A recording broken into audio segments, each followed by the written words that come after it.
She stood at the podium with cameras flashing and microphones thrust forward, yet she said nothing.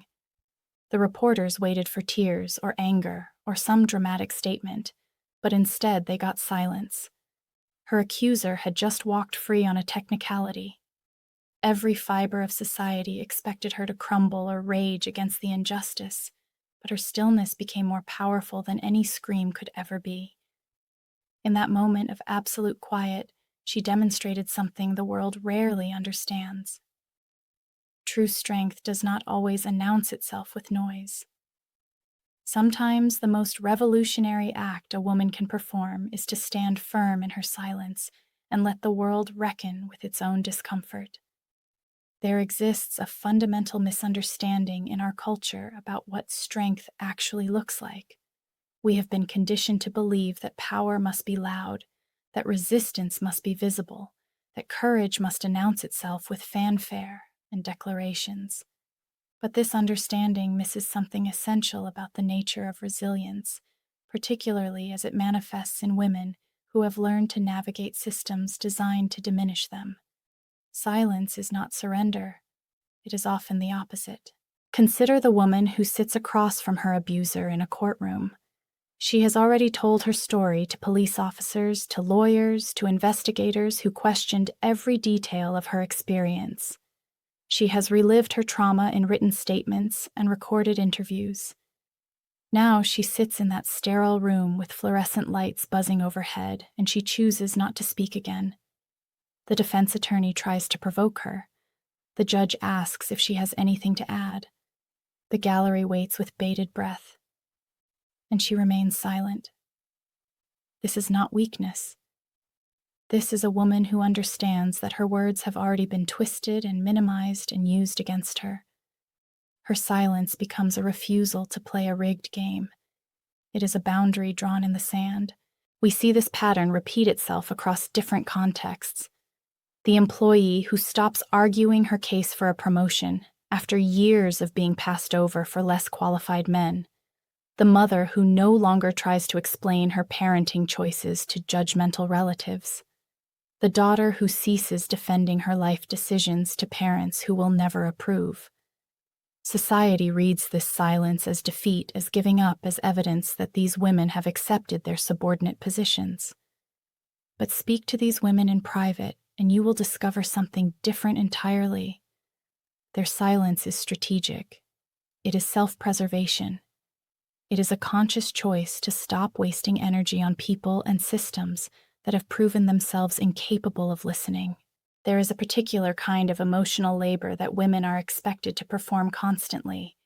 We are supposed to explain ourselves, to justify our feelings, to make others comfortable with our decisions, to soften our truths, so they are easier for others to digest.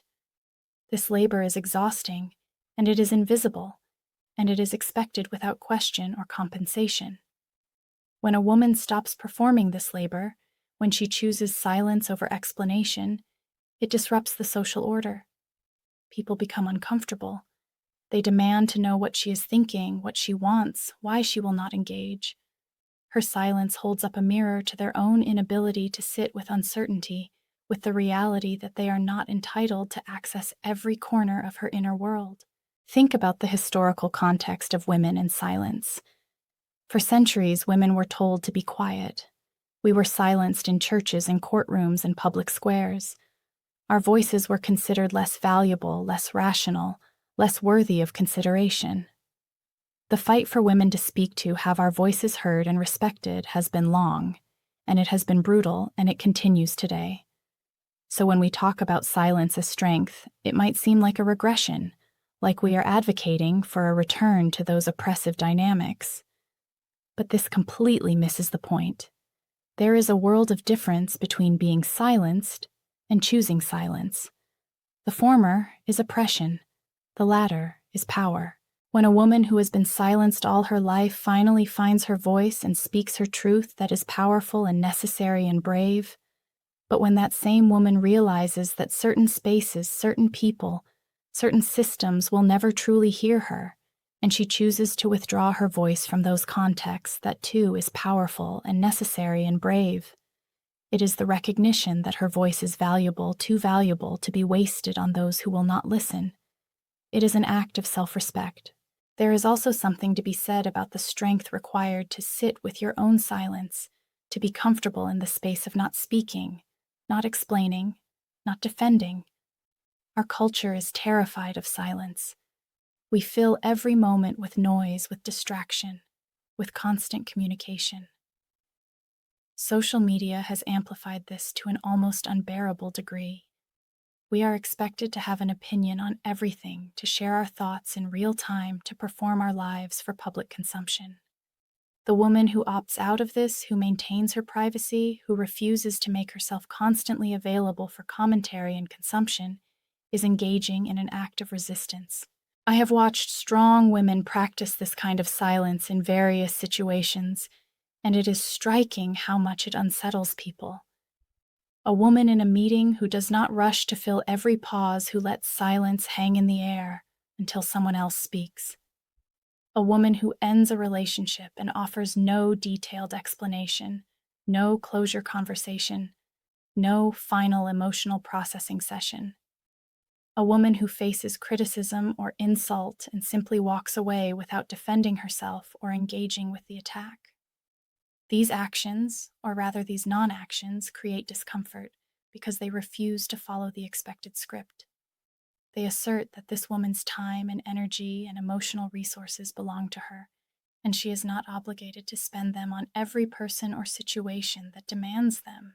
This is not to romanticize silence or suggest that women should never speak up. There are absolutely times when speaking is crucial, when silence would be complicity, when our voices are needed to challenge injustice or support others or share important truths. The point is that strength lies in having the wisdom to know when to speak and when to remain silent.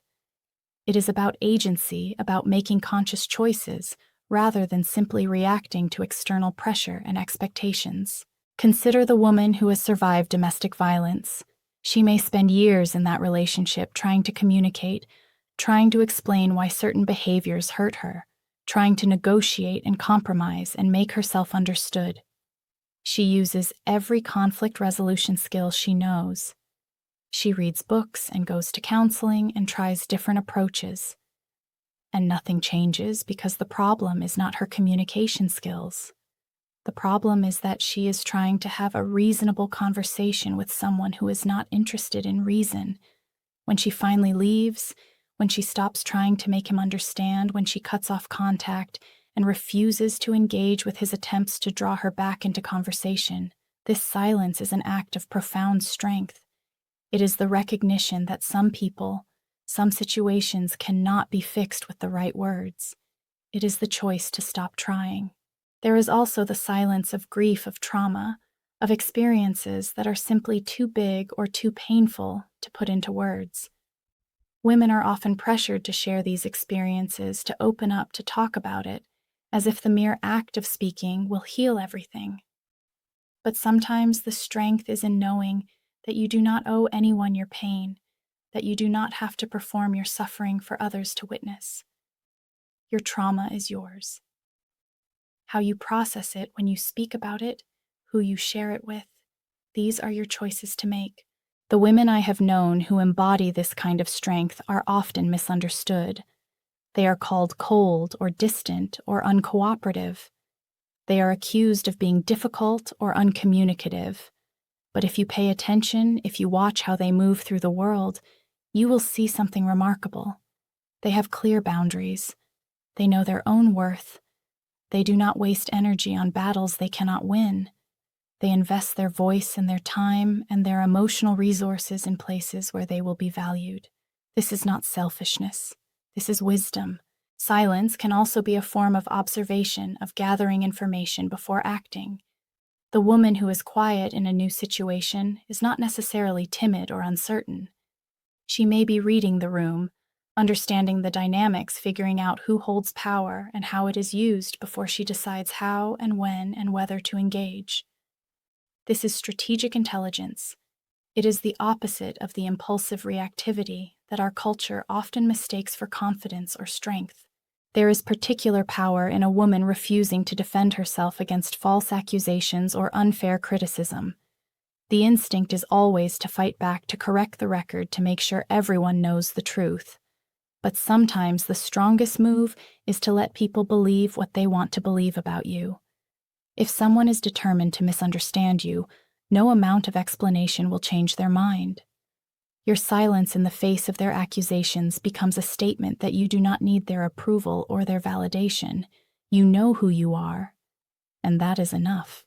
I think about mothers who are constantly judged for their parenting choices, breastfeeding or formula feeding, working or staying home, screen time or no screen time. The judgments are endless, and they come from all sides. A mother could spend her entire life defending her choices, explaining her reasoning, justifying her decisions. Or she could simply do what she believes is best for her child and let others think what they will. That silence, that refusal to engage with every critic, is a preservation of energy that can then be directed toward actually raising her child. The same applies to women in professional settings. The constant need to prove yourself, to justify your presence, to explain why you deserve a seat at the table, is exhausting.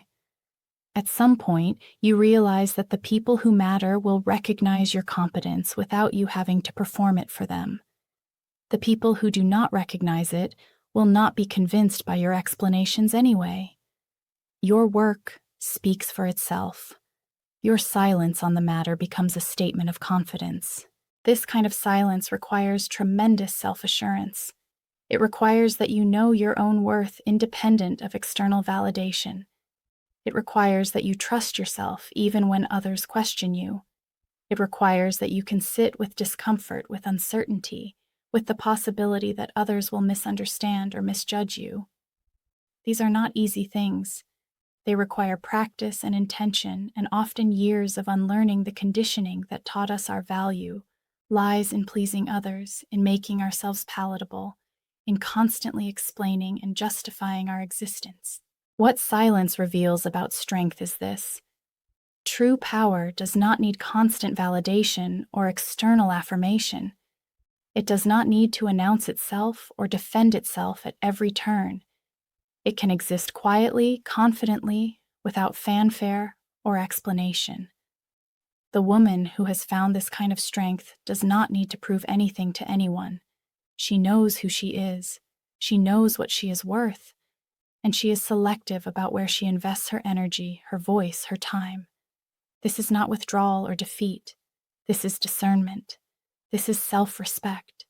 This is a woman who has learned that her presence, her attention, her words are valuable gifts, and she will not cast them before those who cannot recognize their worth.